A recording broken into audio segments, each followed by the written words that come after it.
তো নোটিশ দিয়েছি প্রায় 30টা, কোনটার উপরে আমি তো জানি না। মানে দৈনিক একটা নোটিশ দিবেন। কুষ্টিয়া পৌরসভার পানি সংকট আছে নাকি বলেন?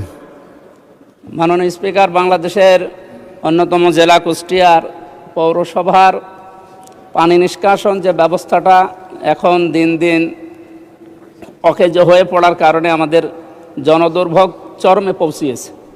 তা আমি কয়েকবার পৌরসভা কর্তৃপক্ষের সাথে, এখন তো মানে নির্বাচিত মেয়র নেই, এই হিসাবে সরকারের পক্ষ থেকে যিনি দায়িত্বে আছেন তার সাথে এই নির্বাচিত হওয়ার পর থেকে প্রায় 3-4বার বসেছিলাম, কিন্তু ওনার যে কর্মকাণ্ড বা ওনার উদ্যোগ আমাদের সবার কাছে কেমন সন্দেহজনক মনে হচ্ছে।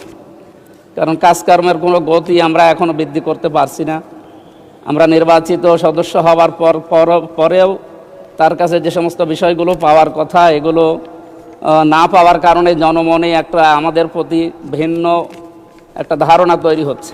সুতরাং আমরা আপনার মাধ্যমে আমাদের পৌরসভার কর্তৃপক্ষ সহ আরও স্থানীয় সরকারের যে সমস্ত বিষয়গুলো আছে, সংসদ সদস্য যে দলেরই হোক না কেন, তাদের যে বিষয়গুলো উত্থাপিত হয় এই বিষয়গুলোর সাথে তারা যেন একমত হয়ে জনদুর্ভোগ দূর করার জন্য তারা যেন কাজ করে, আমরা এ বিষয়ে সংশ্লিষ্ট কর্তৃপক্ষকে উদারত আহ্বান জানাচ্ছি। মাননীয় স্পিকার, আপনাকে ধন্যবাদ।